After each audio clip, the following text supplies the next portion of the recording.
This is the Lone Crater YouTube. We hope this video helps. You begin by powering down and detaching the Joy-Con so you avoid accidental inputs and shorting. This protects internal parts. Once done, remove the 4 rear tri-wing screws and slide off the back cover using a plastic spudger.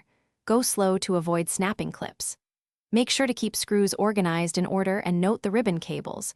You will disconnect a small white tab next, and that gives you access to the stick assembly for inspection and cleaning. You now inspect the stick for dirt, sticky residues, or a worn potentiometer. Grime causes drift by altering electrical contact. If cleaning, dab a swab in 90% isopropyl and gently clean the base and sensor area, actuating the stick to work solution in. Let evaporate fully. If the potentiometer shows play or inconsistent values, remove the module, either desolder or unplug. Then install a new OEM or high-quality third-party. You reattach ribbon cables and power on the Joy-Con before tightening all screws to confirm the stick behaves. This saves time if you need to reopen.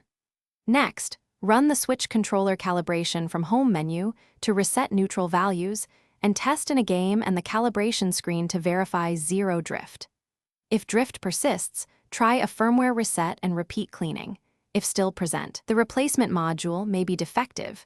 Replace again or seek professional repair as a final troubleshooting step.